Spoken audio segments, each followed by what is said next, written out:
Alors parfois quand on fait du jiu-jitsu brésilien depuis un certain temps, on a besoin qu'on nous rappelle certaines règles de base. Alors que ce soit des règles sur la technique ou alors sur la façon d'appréhender l'apprentissage de notre sport. Parce que c'est vrai qu'avec la multiplication des contenus qu'on peut trouver en ligne et l'enseignement qu'on peut recevoir en club, il est assez facile de s'éparpiller. Donc dans cette vidéo, vous allez avoir les conseils d'une ceinture noire qui va vous donner quelques pistes pour optimiser votre apprentissage.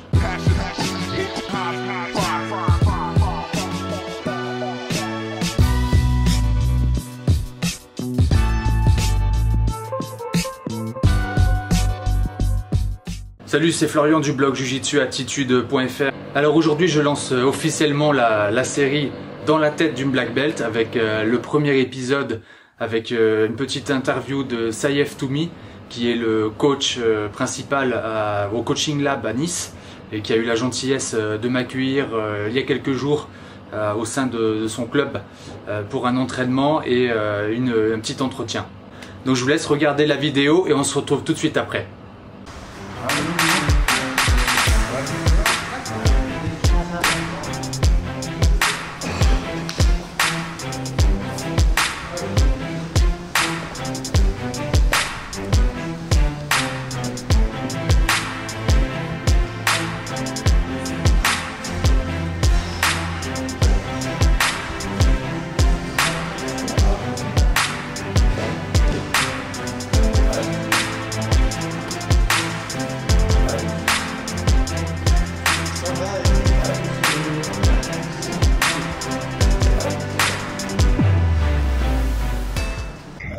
Ok, salut, aujourd'hui je suis avec Saïf Toumi. Je te remercie de m'accueillir dans ton académie ici, au Coaching Lab. Dis-moi un petit peu, quel est ton parcours toi, avec le jiu-jitsu? Comment tu as commencé? Où est-ce que tu as commencé? Tout ça dans la bien sûr. Moi j'ai commencé le jiu-jitsu en 2009 au Cadigal avec Michel Salvadori, Roman Saïd et Karim Modra à l'époque qui donnaient les cours. Donc moi j'ai un ancien, un vieux de la vieille, le pionnier du jiu-jitsu de la Côte d'Azur, ouais, l'élève de David Jorsetti. Donc j'ai toujours été sous David Jorsetti de par mes professeurs. Moi j'ai commencé les études en 2009 parce qu'avant je combattais au sambo, sportif et combat, au club Ushizuki à Menton, chez Christian Bouza. Et en finale des championnats de France de sambo, je me souviendrai toute ma vie, j'ai pris le bras à l'avouer et ça m'a traumatisé et du coup, vu que je suis quelqu'un d'assez sportif mais très compétiteur, je suis allé parler avec le mec qui m'a dit, je dis putain, j'ai jamais pris ça, qu'est-ce que c'est? Et il m'avait dit que voilà, exactement, sorcellerie, parce qu'en 2007-2008, moi j'étais un petit samboïste, piètre samboïste, mais samboïste. Il y a quand même une bonne base, parce qu'au sambo, ouais, j'ai une grosse base de lutte et après ils ont un travail axé sur les gens, mais la moitié des choses qui sont interdites dans notre sport. Il y a beaucoup de torsions, de coups de talons que nous on n'a pas le droit de faire en dessus. Et moi ce qui m'a interrogé c'est de me dire comment c'est possible de me faire finaliser aussi facilement alors que dans ce sport-là, je n'étais pas mauvais. Et du coup, j'ai discuté avec mon adversaire, il m'avait dit qu'à l'époque, déjà, il s'entraînait en jiu-jitsu brésilien, qu'il était ceinture bleue, chose qui en 2009 ne faisait pas beaucoup, comparé à maintenant, et qu'il s'entraînait dans le Nord, chez Raphaël Schmitt. Donc, de là, je me suis renseigné sur le jiu-jitsu brésilien, je suis allé au Cadigal, donc à Nice. J'ai commencé par là avec Michel, Redouane et Karim. S'en est suivi que Michel a toujours continué, Karim et Redouane aussi. Là, je me suis un peu orienté vers le MMA avec Aldric. Quand il a créé le Boxing Squad en 2011, j'étais un des fers de lance du Boxing Squad, sans prétention. Il m'a remis ma ceinture bleue, violette et marron avec Redouane. Donc j'ai toujours été sous David et Redouane. Je suis classé par la Côte d'Azur et chez Boxing Squad. J'ai toujours priorisé de faire du jiu-jitsu d'abord sur la lutte. Donc j'ai lutté à Saint-Laurent, au Cadigal, au Stade Laurentin. Je faisais du jiu-jitsu au Cadigal. Après j'ai fait du jiu-jitsu exclusivement au Boxing Squad. J'étais resté plus de faire du jiu-jitsu dans l'optique de faire du MMA. Exactement. Donc j'ai fait mon premier combat, j'étais encore ceinture blanche, j'ai pris ma ceinture bleue à la suite. Et de là, ça m'a suivi bleu, violette. Ensuite, je voulais prendre un marron. J'ai eu un grave accident de moto qui m'a éloigné un peu du tapis pendant 3 ans. Et à mon retour de blessure, Edouard m'a remis dans marron alors que je lui avais demandé de pas me remettre. Et Tu t'estimais que tu avais besoin d'une période de l'adaptation, de me remettre dans le bain, de me remettre dans le rythme d'un entraînement régulier et d'un entraînement actif de compétition. Et donc Edouard m'a remis la ceinture avec Alpes. J'ai récemment été promu ceinture noire, toujours par mon professeur Edouard et David Giorsetti qui est venu me la remettre lui de ses mains dans l'académie que j'ai créée. Donc ici au Kenya, tu as créé en 2018. Donc là c'est une académie, vous faites jiu-jitsu brésilien, mais pas seulement je crois. On fait donc jiu-jitsu brésilien et le calibré trilogie pour ceux qui ne connaissent pas trop les spécificités. Ouais. Le jiu-jitsu brésilien est enseigné par moi et Ashraf qui m'aide. On a aussi la chance de voir Tony Fabier avec lui, qui s'entraîne et qui maintenant collabore avec nous combat pour le coaching lab. Et voilà. Il y a Flavio Santiago, qui est le prof de lutte libre, qui est un des pionniers du combat au sol maintenant. Peu de gens le savent, mais il est ceinture noire de jiu-jitsu brésilien et ceinture noire de lutte libre. Il est 5e dan de lutte libre et 2e dan de jiu-jitsu brésilien. En fait, tu sais, moi, à travers le blog Jiu-Jitsu Attitude, j'ai plein de retours de personnes qui sont ceinture blanche, bleue ou même avec d'autres ceintures qui sont des questions vers le cheminement vers la ceinture noire. Est-ce que toi, dans ton parcours vers la ceinture noire, il y a eu des moments où tu as douté sur un certain point, sur technique ou autre, mais quelque chose qui t'a fait douter et comment tu as pu... Alors moi maintenant c'est 10 ans que je fais du jiu-jitsu, malgré que j'ai été éloigné un petit peu pour la blessure d'un accident. Moi je pense que la ceinture noire c'est un aboutissement, mais c'est pas une chance. Pour beaucoup c'est un objectif. C'est un objectif et ça s'arrête pas là. Moi je me suis toujours mis un point d'honneur dans mon entraînement à être rigoureux, à avoir un jiu-jitsu technique, à connaître des techniques, à connaître un maximum de techniques, avec toujours une rigueur d'entraînement. Il y a des jours où on est fatigué, il y a des jours où on est moins fatigué, il y a des jours où on est en forme, pas en forme, ça peu importe. Il faut faire ce qu'on a à faire sur le tapis, donner ce qu'on a à donner, pas remuer les randonnées, faire un maximum de randonnées. Non fatigué, on apprend autant dans la défaite que dans la victoire. Et on peut aussi adapter notre entraînement à la façon aux sensations qu'on a au jour le jour, ça veut dire. Moi, je sais que plusieurs fois j'ai douté parce que je m'entraînais plus que les autres et à un moment donné, je n'arrivais pas à progresser. J'avais l'impression que tu avais des périodes de plateau. Voilà, des périodes où je stagnais pendant hyper longtemps. Mais je me remettais tout en question à me dire, ouais, mais c'est pas grave, il faut continuer. C'est surtout moi, j'ai toujours fait une chose, j'ai toujours fait mon entraînement le thème. J'ai jamais combattu pour combattre, j'ai jamais combattu un entraînement pour gagner. Pour moi, il faut chercher la victoire en compétition. Mais perdre un entraînement, c'est pas une fonction. Beaucoup de gens qui s'arrêtent à ça parce qu'ils disent j'ai perdu un randonnée, ça y est, ça va pas, j'ai perdu contre une ceinture bleue alors que je suis marron, j'ai perdu contre une blanche alors que je suis violette, j'ai perdu contre une blanche alors que je suis bleu. Ça peu importe. Moi, je sais que je suis quelqu'un, je me donne et je demande surtout à mes gars d'être vraiment respecter le thème, respecter le boulot qu'on fait la semaine, c'est-à-dire on travaille une technique, on doit respecter ces techniques, on doit essayer de la faire pendant les entraînements, respecter le thème. Si on perd le randonnée mais qu'on a respecté le thème, ça veut dire qu'on n'est pas encore au point pour faire ce thème en combat et à le mettre en place en compétition. C'est-à-dire que quand tu vas travailler une technique, tu vas enseigner une technique, il va y avoir l'échauffement, enseigner une technique et ensuite Exactement. Tu vois, la pratique en fait. Cette vidéo qu'on a fait tout à l'heure de cette position de passage de garde dans les slides avec beaucoup de pression, c'est quelque chose que moi je fais beaucoup. C'est un peu un des types de mon jeu que j'aime bien faire. Et c'est quelque chose que j'essaye d'enseigner à mes élèves. Et par exemple, là ça fait 15 jours qu'on bosse là-dessus. Et je leur demande même des fois d'arrêter de vouloir soumettre le machin, redescendre dans une garde, rentrer dans une garde, passer. Et comme ça permet pendant les 15, 20 jours, 10 jours, la semaine, peu importe le temps qu'on a à faire ce travail technique avec toutes les variations de la production, ça permet au mec de à chaque fois s'ajuster. D'accord. Et surtout, qu'au bout d'un certain temps, la technique est maîtrisée. Ouais. Même si on a gagné, même si on a gagné, c'est pas grave. Moi, pour moi, l'important, c'est la compétition. Il faut essayer de gagner en compétition. Mais l'entraînement, on applique le. Exactement, et puis l'entraînement, c'est de la remise en question. L'entraînement, il est là aussi, il est aussi fait pour apprendre, il est aussi fait pour nous mettre des phases où on est en super forme, qu'on défonce tout le monde et qu'on a l'impression d'être champion du monde, mais aussi pour avoir des doutes. Ouais. Pour ça, c'est les doutes qu'il faut avancer. Si on défonce toujours tout le monde, au bout d'un moment, c'est sûr qu'on va stagner, on va prendre se remettre en question. Il n'y a pas de remise en question. Là, l'entraînement, c'est de remettre en question. Ouais, donc en fait, ce que tu dis, c'est qu'autant quand tu as des périodes de doute un petit peu, que tu as l'impression de stagner comme ça, ce que tu conseilles, c'est quand même de venir à l'entraînement, de ne pas trop se poser la question, continuer à venir, même si on est fatigué, même si on a un petit peu le moral à zéro, parce qu'on la dernière fois, on s'est fait sommer par tout le monde. Il faut juste montrer sa tête dans l'académie. Moi, j'ai plein de potes à moi qui sont partis s'entraîner aux États-Unis, notamment chez Renzo.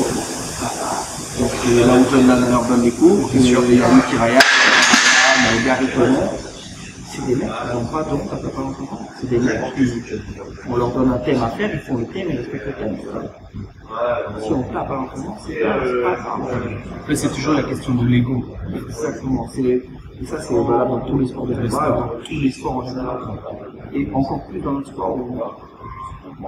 À mon sens, c'est encore un des rares sports où les ceintures elles ont vraiment une bonne. Au sport, où les ceintures les ceintures par régularité, par ancienneté. Exactement. Après, je pense que ça va être les prochaines questions, mais je pense sincèrement qu'il y a deux types de ceintures. C'est une simplement moi je dis qu'il y a des ceintures de compétition qui sont des gens qui techniquement sont arrivés au maximum de ce qu'ils peuvent faire, où leur game plan est tellement bien fait, tellement bien élaboré, ils connaissent tellement bien leur technique, ils ne vont pas plus loin dans les techniques. Donc, quand on a tout défini sur un ceinture blanc, en bleu, violet, marron, mais que son jeu n'a jamais changé, et que le jeu marche parfaitement, par rapport à lui, à sa connaissance, son gabarit, par rapport à sa connaissance, son gabarit, et ce qu'il aime faire. Ensuite, il y a des ceintures noires qui ne sont pas compétiteurs, mais qui sont d'excellents professionnels. C'est-à-dire, c'est des gens qui ont un bagage technique, qui peuvent montrer de toutes les positions, dans tous les sens, de répondre à n'importe quelle position. Pédagogie. Exactement. Donc, il y a deux types de ceintures noires. Il y a deux types de ceintures noires. Il y a les ceintures noires de combat, qui sont vraiment des fins stratèges, qui connaissent leur jeu, qui ne changent pas de leur jeu. Et il y a des ceintures noires professeurs qui ont un bras, qui savent gérer une académie, qui tiennent les mecs et qui enseignent un ensemble de panneaux techniques. C'est intéressant. Ah oui, parce que ça venait à une question que j'allais poser. Est-ce que tu penses quelqu'un qui connaît le jiu-jitsu, qui continue régulièrement, qui va s'entraîner pendant 5, 6, 7, 8, 10 ans, arriver à la ceinture noire, est-ce que tu ne penses pas que s'il ne fait pas de compétition, tu ne penses pas que ce sera une mauvaise ceinture noire? Moi, je suis pas d'accord. Par exemple, moi, pas obligé d'en faire. Moi, quand j'ai été éloigné 40 ans des compagnies, en 1 an et demi, l'année dernière, je me suis remis réellement, 2 ans maintenant, je me suis remis sérieusement à la compète. J'ai fait des champions de France, je perds en demi de France, je reviens avec super fort en ceinture marron. Et je me dis pourtant, ça n'enlève pas que je ne sois pas un mort, je perds mon combat, je perds mon combat. Mais mes élèves, je sais qu'en tout cas, les élèves, ça va être régulier, ils vont voir l'entraînement, et parce que les adversaires, et surtout avec des gros. Tu leur montres l'exemple aussi, en te mettant en danger. En allant en compétition, et tes élèves te regardent, tu as la possibilité de perdre et tu le fais quand même. C'est ça, alors que j'aurais pu rester dans un petit peu de confort, dans mon bien sûr. Je suis d'accord dans ça, ça m'a Ouais, donc voilà, on peut très bien faire des études de nos ceintures sans avoir fait de compétition, avoir quand même un bagage technique qui est large, varié. Sans vouloir forcément être le champion. Après ça changera. il y aura deux variations. Ce sera un professeur qui est compétiteur, un professeur qui n'est pas compétiteur. Il y aura une chose qui va changer pour moi réellement, c'est l'aspect technique, technico-stratégique et tactique. Ça veut dire, un professeur qui a combattu toute sa vie, qui a fait plein de compétitions, donc peu importe la discipline, c'est quelqu'un qui connaît, qui sait gérer son stress, qui sait gérer la pression, et qui sait aussi transmettre à ses élèves. La seule différence qu'on a entre ça et un professeur qui n'a jamais combattu, c'est qu'un professeur qui n'a jamais combattu, on ne peut pas dire à ses élèves ne sois pas stressé, ne sois pas machin, comme on va pas pouvoir donner des conseils précis. On n'est pas passé par ça.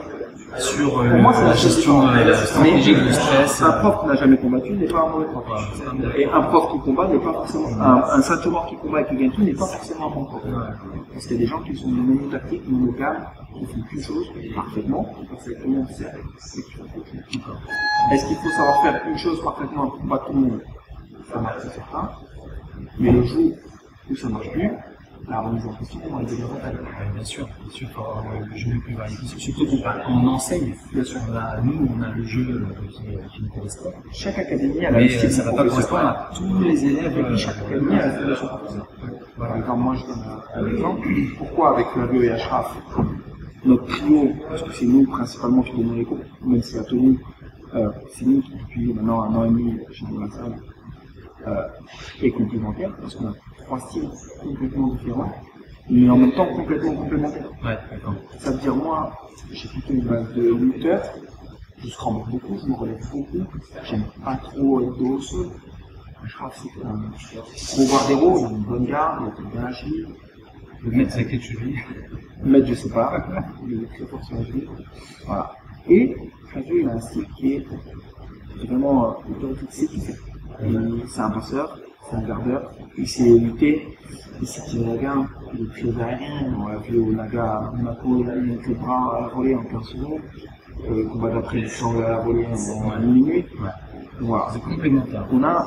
Et on essaye donc pas que les gars, ils aient un maximum de jiu-jitsu, mais ils aient surtout un maximum de bagarre, qu'ils sachent lutter correctement, ou au moins défendre la lutte correctement. Qu'ils sachent tirer la garde, qu'ils soient bons dos au sol, qu'ils soient bons passeurs. Et pour moi, bon finisseur. Après, moi, j'ai un jeu de. Je joue beaucoup avec les gars sur la pression, parce que pour moi, c'est plus je vais pressurer mon adversaire, plus psychologiquement je vais lui donner dommage, plus ça va être facile d'aller prendre une soumission, parce que la soumission, parce que la soumission, c'est forcer l'adversaire. Ah, mais c'est que c'est un avantage d'avoir plusieurs professeurs dans l'académie qui ont des styles complètement différents. Donc ça, c'était une ouverture sur différents styles, différents jeux. Toi, tu as maintenant tes ceintures noires. Je te rappelle quand tu étais ceinture blanche. Qu'est-ce que tu te donnerais comme conseil avec le recul? Je donnerais CIF ceinture blanche, commence. Maintenant que t'es ceinture noire. Le conseil que je me donne, c'est le conseil que j'ai toujours donné et qui m'a tenu, c'est de me dire il faut toujours faire l'objectif. Mon objectif, c'était de me dire à 30 ans, je me souhaite d'être ceinture noire. Je commençais petit, j'avais 19 ans. Je me suis laissé 10 ans. Aujourd'hui, j'ai 30 ans, mais en 2020, j'ai réussi. Et j'ai eu 25 ans. J'ai mon académie. Moi, j'ai toujours rêvé de faire ça. Moi, le jiu-jitsu, ça a réellement changé ma vie. Et là, tu me le dis, c'est vrai. Moi, le jiu-jitsu, ça a réellement changé ma vie. Ça m'a apporté une vigueur, ça m'a apporté vraiment une vigueur dans ma vie, personnelle et professionnelle. Ça m'a apporté des rencontres incroyables, réellement. C'est-à-dire que Flavio, sans faire son éloge, mais moi, c'est une rencontre incroyable. Flavio, c'est mon professeur, mais c'est aussi devenu mon ami. C'est devenu comme un grand frère. On tisse des liens aussi. Exactement. En partageant ce sport. Exactement. Redouane El Saïd, c'est 10 ans qu'il me suit, 10 ans qu'il s'occupe de moi. Albert Kassata, Michael Mikalev, ça a été mes mentors pendant 8 ans, ils sont occupés de moi comme d'un petit frère. Après, le temps a fait que moi j'ai pris mon coaching là, eux sont restés avec Boxing Squad, et on est toujours en bon terme, c'est des gens que je saluerai jamais, malgré que des fois il y a eu des différends et des machins. Moi, le seul truc que je dis, c'est quand on commence le jiu-jitsu, on a envie d'en faire, on a envie d'apprendre, faut juste faire confiance à son professeur. Il va tout voir l'entraînement. Pas lâcher. C'est pas parce qu'on perd un randonnée, c'est pas parce qu'on fait un entraînement moins bon que les autres que c'est une fin en soi. C'est pas parce qu'on perd en compétition. Faut être régulier. Il faut pas lâcher. Se dire, voilà, peu importe la vie qu'on a, si on a des enfants, pas d'enfants, une vie de famille, pas de famille, beaucoup, pas beaucoup. Essayer d'optimiser son temps de vie personnelle et professionnelle pour avoir au moins le temps de se laisser 2-3 entraînements semaine. Et surtout, c'est quelque chose, moi demain, depuis que je suis Saint-Germain, je fais confiance à mon professeur. Ouais, 100%. Il n'y a pas de, j'ai aucun doute là-dessus, il me dit on fait comme ça, on fait comme ça. Je pose pas de questions. C'est quelque chose qui manque un peu parce que maintenant avec internet, les mecs ils pensent qu'ils apprennent des techniques, ils pensent que ça vont être le futur champion du monde en 15 leçons parce qu'ils vont acheter des tutos. Ouais, c'est ça, on me demande souvent sur le blog, tu veux pas des conseils sur telle chose ou telle chose, je dis toujours, je peux donner des conseils théoriques, mais demande à ton professeur, surtout. Mais le problème c'est que moi je l'ai vu. C'est vrai qu'avec toutes les vidéos qu'on a disponibles, exactement, moi je l'ai vu, tu sais, c'est un petit peu le labyrinthe. Exactement, moi je l'ai vu depuis que j'ai monté le club, c'est-à-dire que j'ai enseigné longtemps en boxing squad, j'ai monté le Chibia, et c'est pendant un an et demi, c'est moi qui enseignais, j'étais comme ceinture marron, et je m'entraînais principalement avec des ceintures blanches, 90% des élèves c'était des ceintures blanches, et j'avais régulièrement des copains et des élèves qu'on m'avait formés au boxing squad qui passaient des violettes, des bleus, des marrons, des ceintures noires aussi, Samuel Monin, machin, un ensemble un panel de gens qui faisaient que. Et la chose que je me suis dit, voilà, maintenant t'es tout seul, entre guillemets, tu passes la moitié de ton temps dans des ceintures blanches, développe un jeu technique, essaye d'attaquer de nouvelles choses, développe ton panel, tente des choses, je m'en fous, j'ai rien à faire, c'est mes élèves, c'est mes copains, on s'entraîne tous ensemble toute l'année, on combat ensemble, c'est mes frères d'armes. C'est de se renouveler en permanence. C'est toujours se renouveler. Et c'est surtout pas regarder avant. Internet c'est bien, il faut regarder les combats, il faut regarder un peu de technique parce que ça permet aussi de se nourrir l'esprit, mais il ne faut pas se dire j'apprends dessus parce que j'ai regardé un tuto de Kayotera et que Kayotera est super bien de rigolo. J'ai regardé un tuto de Mohamed Ali et Mohamed Ali c'est un lutteur de ouf, alors je suis le meilleur lutteur de jiu-jitsu français. Non, mais on apprend rien sur Internet. Pourquoi? Parce que sur Internet, on voit une technique dans l'ensemble, on ne voit pas les détails. Le professeur, il n'est pas à côté de toi, donc il ne peut pas te corriger. Et c'est peut-être, tu peux demander quelque chose. Moi, il y a quelque chose, quand le berimbolo est sorti, tout le monde faisait du berimbolo. Et les élèves m'ont tous dit, s'il te plaît, est-ce qu'on peut faire le berimbolo? Moi, je leur ai dit, les gars, je ne vais pas vous mentir. Faire du berimbolo pour vous montrer des bêtises, là, aucun intérêt. Le berimbolo, c'est pas mourir.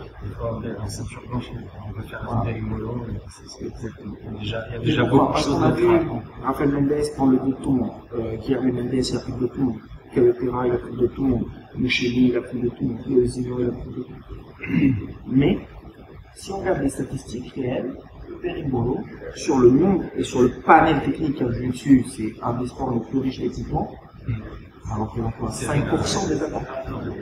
Ah, c'est flashy. C'est très beau. C'est beau à regarder. C'est joli. Ouais. Mais concrètement, c'est pas tout le monde qui peut les attaquer. Il y a un timing à avoir. Nous, en France, on a Léon Larmand qui le fait parfaitement bien, mais qui est parti pendant X années s'entraîner chez Kayotera. C'est un jeu virevoltant. Exactement. Pour moi, c'est une des meilleures black belts françaises. Mais, voilà. Si on regarde bien sur l'ensemble maintenant des Français qui sont ceinture noire, marron, compétiteurs, il n'y en a pas tant que ça qui maîtrisent ces genres de positions-là. Donc, l'un dans l'autre, moi je dis, il faut faire confiance à son professeur. Il faut pas s'éparpiller avec les vidéos, qui sont des techniques isolées. Exactement, puis c'est des apports. C'est un apport, on se dit, ah ouais, ça c'est pas mal. Bon, je sais que je vais être approximatif. Ouais, il ne faut pas focaliser son jeu sur ce que j'ai vu sur YouTube ou sur Flow Grappling ou sur le BJJ Fanatics, parce que c'est pas ça réellement le jiu-jitsu. Le jiu-jitsu, c'est avoir le style de son professeur, faire confiance à son professeur, faire confiance au style de ton académie, parce que chaque professeur a un style, qu'on le veuille ou non. je sais que t'entraînes chez Pierre. Pierre, il a un style qui est donné par Christian. Christian, il a son style. Zé, il a son style. On a un professeur qui fait derrière, le nom de notre professeur d'Aventure City, qui est le professeur de mon professeur, donc le professeur de mais qui est aussi mon professeur. Il a un style, et on essaie d'avoir son style à nous. Et on est imprégné du style de l'académie. C'est tout. C'est tout. Voilà, mais quelle est ton actualité là en ce moment et dans les prochaines semaines? C'est comment on peut te suivre? Donc déjà, pour nous, c'est facile. On a Facebook ou Instagram pour voir l'actualité du club. Coaching Lab. Exactement, le Coaching Lab. Les liens en dessous. Super, merci beaucoup. L'actualité, c'est on va faire le tournoi challenge le 15 février. On n'a pas fait les Europes parce que je voulais préserver les gars parce que le club il a 1 an. Et moi, pour moi, c'est tellement une grosse compétition. Pas qu'il ne faut pas la faire, mais que je préfère que mes gars aient un bagage technique un peu plus important.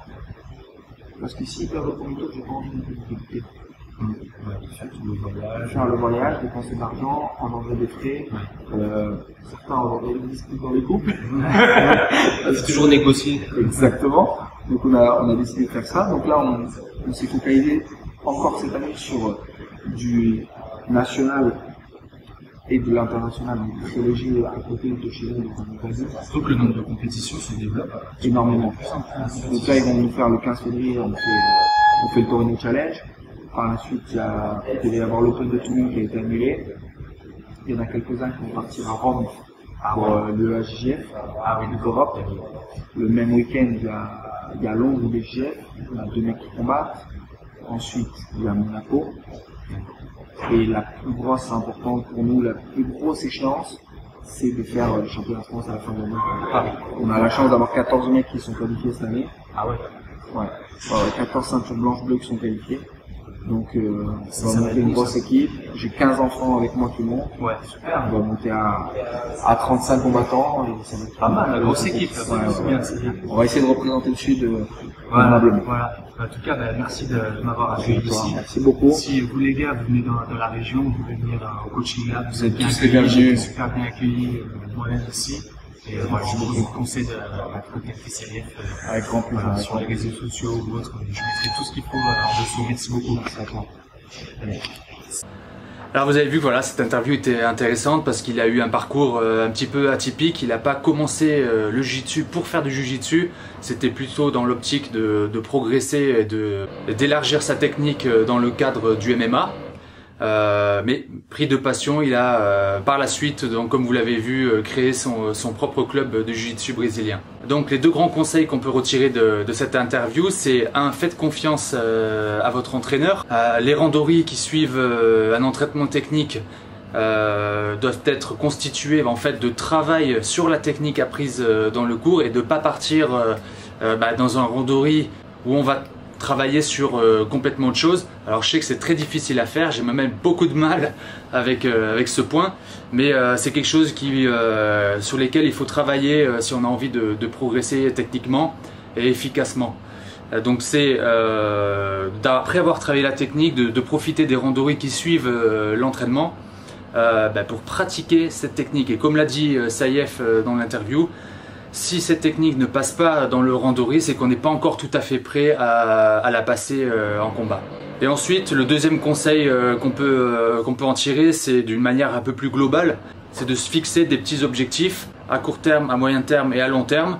Donc un exemple d'objectif à court terme, ça pourrait être, voilà, je voudrais améliorer mes renversements depuis la demi-garde, et c'est quelque chose on va se fixer, c'est un objectif qu'on va se fixer pour les prochaines semaines, voire le mois ou les 2 mois qui suivent. Un objectif à moyen terme, ça peut être par exemple de viser une compétition dans l'année ou l'année suivante pour une grosse compétition et de s'y préparer au mieux. Et un objectif à long terme, donc là bon, je pense que tous ceux qui sont un petit peu piqués de jiu-jitsu, l'objectif à long terme c'est d'aller jusqu'à la ceinture noire. Donc voilà, c'est des objectifs à garder en tête et à essayer de s'y tenir au mieux. Voilà, donc j'espère que cette interview, j'espère que ce premier épisode de la série Dans la tête d'une black belt vous a plu. Il va y en avoir beaucoup d'autres, je l'espère en tout cas. Dites-moi dans les commentaires ce que vous en avez pensé, quelle est votre expérience aussi par rapport aux points soulevés dans la vidéo. Et n'hésitez pas à soutenir la chaîne et le blog en vous abonnant à la chaîne YouTube, les réseaux sociaux et en mettant un petit pouce en l'air pour aider. Ça me ferait un grand plaisir. Donc je vous retrouve très bientôt pour une autre vidéo.